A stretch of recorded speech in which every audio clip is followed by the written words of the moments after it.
A whole pack of celery cut up and put in these 3 little bowls. These are snacks. Okay, and I pour a little bit of water in there in each one.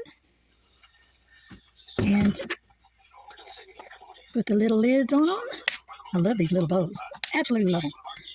Look at that. And then I'll place it in the refrigerator and let it get all cool. And that's what I'll snack for 6 days. I'll have one thing to snack on. And they're so good. Gosh, I love celery. They're even better when they're real cold.